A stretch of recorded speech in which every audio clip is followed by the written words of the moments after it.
ශ්‍රී ලංකා පොදුජන පෙරමුණේ ජාතික කැඳවුම්කරු පාර්ලිමේන්තු මන්ත්‍රී ඩී.වී. චානක මහත්මයා 360 අද රැඳී සිටින්නේ.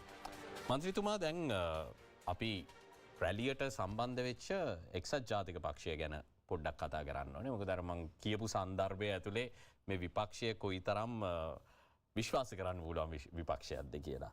දැන් පොහොට්ටුව රට පාලනය කරපු කාලේ අපි බංකොලොත්භාවය ප්‍රකාශයට පත් කරාම ඔබේ පක්ෂය නියෝජනය කරන ආර්ථිකය ගැන කතා කරපු අය විතරක් නෙමේ පක්ෂයේ වර්තමාන ජාතික සංවිධායක නාමල් රාජපක්ෂ මහත්මයා පවා රටේ ණය අර්බුදයට ඍජුවම ඇඟිල්ල දිගු කරපු පාර්ශවයක් තමයි එක්සත් ජාතික පක්ෂය.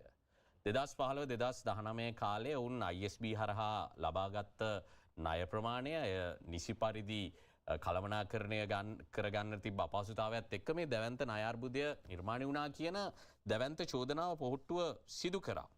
ඒ අනුව ඒ වෙලාවේ එක්සත් ජාතික පක්ෂය ඔබතුමාලට කිව්වා නෑ අපි නෙමෙයි මේ අය තමයි රට බංකොලොත් කරපු රට කාපු කණ්ඩායම කියලා. දැන් අර වගේ දරුණු විවේචනයක් කළා රටේ ණය අර්බුදය ඇති කළේ එක්සත් ජාතික පක්ෂයේ නායක රනිල් වික්‍රමසිංහ මහත්මයාගේ ආර්ථික වැඩසටහන ඇතුලේ කියලා චෝදනා කරපු ඔබතුමාලා මේ එක වේදිකාවකට නැගලා මුග්ධ පාලනයකට එරිව හඬ නගද්දී අර කලින් ඔබතුමාල කරගත්ත ඒ චෝදනා සියල්ල කමා වෙනවාද? නෑ කල්දු. එහෙම එන සන්ධානගත වීමක් වෙන්න ඕනේ. ඒ කියන්නේ අපිට ආණ්ඩුවට විරුද්ධව උද්ඝෝෂණ වැඩසටහනක් කරන්න, එහෙම නැත්නම් විරෝධතා රැලියක් කරන්න ඔවුන්ගේ ප්‍රතිපත්ති කියන කාරණේ නෙමෙයි. මෙතන රටේ ප්‍රශ්න වෙනුවෙන් ඒ කියන්නේ උන්ගේ පිරිසකුත් ඉන්නවා. ඒ කියන්නේ එක්සත් ජාතික පක්ෂය නියෝජනය කරන ගොවි මහත්වරුත් ඉන්නවා. දැන් මේ එක්සත් ජාතික පක්ෂය නියෝජනය කරන ගොවි මහත්වරුන් සම්බන්ධයෙන් ඒ වගකීම එක්සත් ජාතික පක්ෂය බලාගත යුතුයිනේ. ඔවුන්ගේ පාක්ෂිකයන් ගැන. මම එතනින් මම පොඩ්ඩක් මේ පැත්තෙන් මේ ප්‍රශ්න ගත්තා. දැන් ඔබතුමාලා මේ පෙළ ගැසෙන්නේ රටට අහිතකර දේවල් වලට එරෙහිව.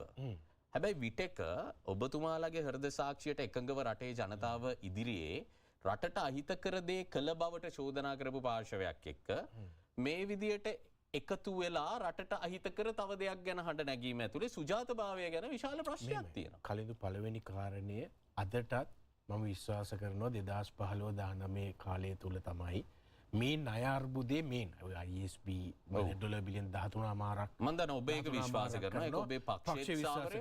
ඔව් ඒ වගේම තමයි. ඒක විවාදාත්මකයි. හැබැයි පක්ෂයේ ස්ථාවරය. ඒක තමයි අපේ ස්ථාවරය. ඒක අපි ISB ගැන එහෙම නැත්නම් දළදේශීය නිෂ්පාදනයට සාපේක්ෂව ණය බරගත්තම මහින්ද රාජපක්ෂ මහත්තයා 105ක් ඒ කියන්නේ තියෙද්දි තමයි ඒ කියන්නේ මේ ක්‍රයිසිස් එක වෙලාවේ තිබ්බ එක වගේ එකක් තමයි මහින්ද රාජපක්ෂ මහත්තයා බාරගන්නේ. ඊට පස්සේ ලෝක ආර්ථික අර්බුදය එනවා 2009 කියන්නේ ලෝකේ රටවල් ඔක්කොම වැටෙනවා. මේ වෙලාවේ මේ විදියට ගිහිල්ලත් මහින්ද රාජපක්ෂ මහත්තයා බාර දෙන්නේ දළදේශීය නිෂ්පාදනයට සාපේක්ෂව ණය බර. ඕකනේ අපි ගන්න ඕනේ. ණය කියලා රමඩන්නේ නැහැ. හරි. එතකොට ඒ චෝදනාව ගැන තියෙනවනේ. අදටත් තියෙනවා. හැබැයි මේ රටේ මේ විරෝධතාවයක් කරද්දී මේ විරුද්ධ කණ්ඩායම ඔක්කොම දේශපාලන කණ්ඩායම එකතු කරගෙන තමයි මේකේ අපිට ඉස්සරහ කියන්නේ මේ ආණ්ඩුවට බලපෑමක් කරන්න නම් අපි තනිව සටන් කරනවා වෙනුවට උදාහරණයක් ඒක ආණ්ඩුව ප්‍රබල වැඩි හින්දා කරන දෙයක් නේද? නෑ කල්දු. ඒක නම් බලන්නකෝ දැන් එක්සත් ජාතික පක්ෂය සහ ජනතා විමුක්ති පෙරමුණේ තියෙන යාළුකම් බලන්න කොච්චර පසමිතුරුද කියලා. එක පැත්තක රණවිරු හමුදාවේ පොලිසිය අය 10000ක් 20000ක් ආසන්න ප්‍රමාණයක ඒක හරියට නම්බර්ස් නෑ ජීවිත නැතිව. ඊට පස්සේ ජනතා විමුක්ති පෙරමුණේ 8500කට ආසන්න ප්‍රමාණයක් මුලක සහෝදරවරු කියන විදිහට සහෝදර සහෝදරියන් 8500ක් ජීවිත නැතිව. හැබැයි 2015 මහින්ද රාජපක්ෂ මහත්තයාව පරද්දන්න ඒ කණ්ඩායම් දෙක එකතු වෙනවා. හැබැයි වේදිකාවට නැග්ගේ නෑ. නෑ වේදිකාවට නැග්ගේ නැති වුණාට උන්නේ පෝස්ටර් රලවන්නෙත් ඒගොල්ලෝ අපි දන්නවනේ. අපි 2010 නැග්ගා. නෝ 2010 නැග්ගා. ඔව් 10ත් නැග්ගා. 15 දිත් අර කඩේ බඩු හොඳ නෑ. හැබැයි මේ කඩේ ගැන ඒව කියන විතරක් නෙවෙයි පැහැදිලිවම අර්ලියගහ මන්දිරේ අනුර කුමාර දිසානායක මහත්තයා වෙනම කාර්යාලයක් කරගෙන ගියා. ඒක පැහැදිලිව මුළු රටම ඒ කියන්නේ මාලිමාවේ යට යාන්ත්‍රණේ දෙව්වා. හැබැයි එදා මාලිමාව එකතු වුනේ නැත්තම් මෛත්‍රීපාල සිරිසේන මහත්තයා තිනින්නෙත් නැහැ. මොකද මේ ලක්ෂ 4 ආවේ ඒ කණ්ඩායමත් එක තමයි. උන්ටත් හැමදාම ලක්ෂ 3ක විතර එක මේ ෆික්ස් ඩිපොසිට් එකක් වගේ ජනතා විමුක්ති පෙරමුණට තිබුණා. හැබැයි එදා ඔය දැන් මේ මැතිවරණයකටනේ දැන් මේ ඔබ කියන මැතිවරණයකටත් නෙමෙයි මැතිවරණයක් නෙමෙයි ඉලක්කම් හදාගන්න. හැබැයි අවසානයේදී මන්ත්‍රීතුමා අපි දැක්කනේ කැඳහැලිය ඇතුලේ නේ මෙයාගේ තීරණයට මෙයා කැමති නැහැ මෙයාගේ තීරණයට මෙයා කැමති නැහැ අන්තිමට රටට මොකක්ද උනේ කියලා දැක්කනේ. නෑ මෙහෙමයි ඕක ඉන්න නායකය අනුවත් තීරණය වෙනවා. දැන් උදාහරණයක් ගත්තම ඒ විදිහට බැලුවොත් රනිල් වික්‍රමසිංහ මහත්තයත් එක්ක අපි අවුරුදු 2 වැඩ කරද්දිත් වෙන කැඳහැලියක් තියෙන්න එපා. ඒ කියන්නේ රනිල් වික්‍රමසිංහ මහත්තයා එක්සත් ජාතික පක්ෂය. අමතිවරු බහුතරයක් පොහොට්ටුවේ ශ්‍රී ලංකා නිදහස් පක්ෂය. ඊට පස්සේ තව පක්ෂ නියෝජනය කරන අය තමයි අමාත්‍ය මණ්ඩලයේ කැබිනට් එකේ ඇමතිවරු තිබුණේ. හැබැයි ඒ කාලය තුල යම්කිසි තැනකට ආර්ථිකය ගෙනාවනේ. ඒකට දෙපැත්තට දුන්නේ නැහැ නේ. දැන් ඒ කියන්නේ දැන් කවුද මෛත්‍රීපාල සිරිසේන මහත්තයාගේ රනිල් වික්‍රමසිංහ මහත්තයාගේ තිබ්බ ගැටුම අර 2022-24 තිබුණේ නැහැ. ඒකින්ද ඒක පුද්ගලයා අනුව වෙනස් වෙන්න පුළුවන්. හැබැයි පැහැදිලි මෙතන සන්දානගත වීමක් නැහැ. ඒ කියන්නේ අපි පළාත් සභා මැතිවරණ දැන් මේක හැමදාම 2015-19 මම උදාහරණයට ගත්තොත් මේ අවුරුදු 5ේම පක්ෂ ගොඩක් එකට වැඩ කරා. උදාහරණයකට ජනතා විමුක්තිය අපිත් එක්ක වැඩ කරේ නැහැ. හැබැයි ඒගොල්ලෝ ආණ්ඩුවත් එක්ක වැඩ කරා. ඒ කියන්නේ ජනතා විමුක්ති පෙරමුණ TNA එක ශ්‍රී ලංකා නිදහස් පක්ෂය එක්සත් ජාතික පක්ෂය වැඩ කරා. ඊට පස්සේ 2010-15 ගත්තමත් අපේ ශ්‍රී ලංකාවේ කට්ටිය හිටියේ නැහැ. හැබැයි ජනතා විමුක්ති පෙරමුණ එක්සත් ජාතික පක්ෂය මේ ඔක්කොම එකට වැඩ කරා. ඒක කියන්නේ මේ හැමදාම විපක්ෂය එකට වැඩ කරනවා. ඒක ඡන්දෙ ඉල්ලා ඉද්දි ඉන්නවද නැති එක වෙන කාරණයක්. දැන් තමයි අර සෝෂල් මීඩියා තියෙන හින්දා ගෲප් මීටින් එකක් විපක්ෂ තිබ්බොත් ඕක Facebook එකේ දැම්ම ගම ඔන්න බලන මෙන්න මූන් ටික එකට වාඩි වෙලා කියලා. හැබැයි ඉතිහාසයේ උනේත් ඔහොම තමයි. හැමදාම මොකද ටයිම් ඇලොකේෂන් වෙන්න පුළුවන්. එහෙම නැත්නම් ඇජර්මන් මෝෂන් මේ කල්තැබීම විවාදයක් වෙන්න පුළුවන්. එහෙම නැත්නම් උදේ අග්‍රාමාත්‍යතුමාගේ ප්‍රශ්න වෙන්න පුළුවන්. මේව තීරණය කරන්න වෙන්නේ අපි කණ්ඩායම එකට ඉඳලා කොහොමද? නෑ. ඒ දේශපාලන තීන්දුව තීරණ ගැනීමේදී කණ්ඩායම එක්ව සාකච්ඡා කිරීම පැහැදිලි.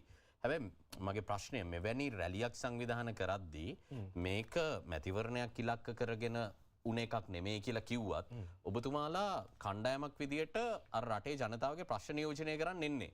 එතකොට මේ නියෝජනය කරන්නේ ප්‍රශ්නයක්.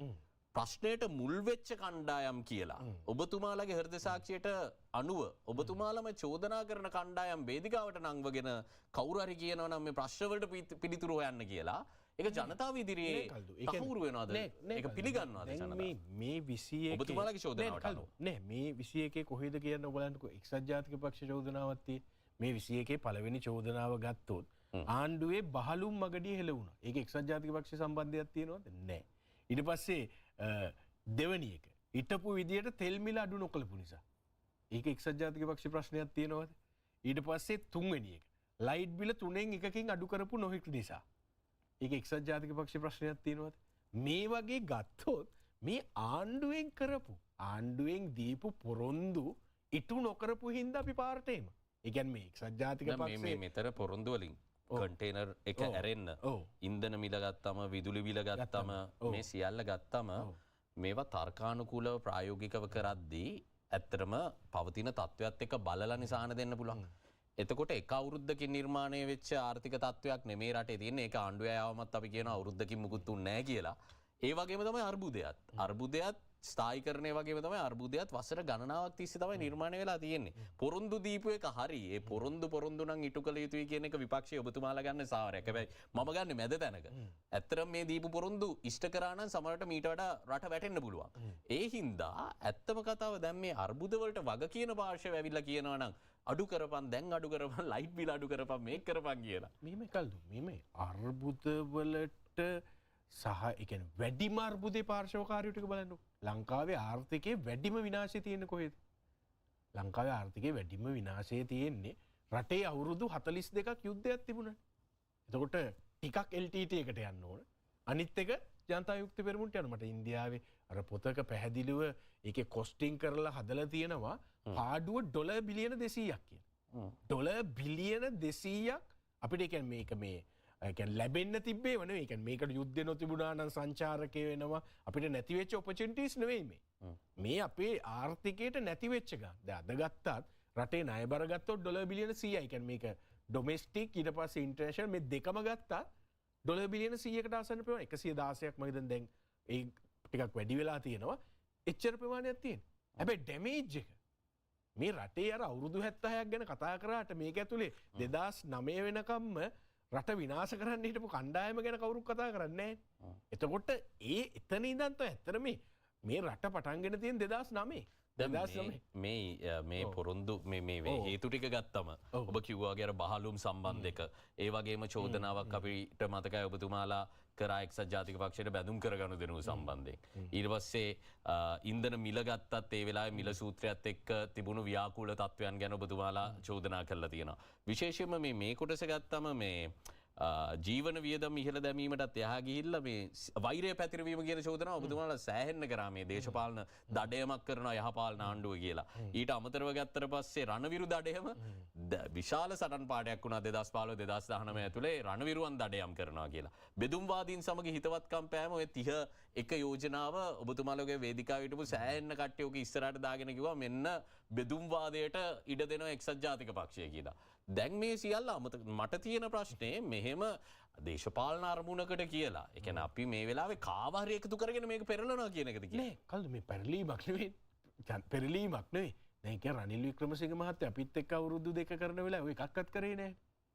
ඔය ඒ වෙලාවේ බෙදුම්වාදීට උදව් කරෙත් නෑ. වෛරී ප්‍රකාශ වුණෙත් නෑ. ඉතින් හොඳට වැඩේ ගියානේ. ඒ වෙලාවේ ඔය කිසි දෙයක් වුණේ නෑ.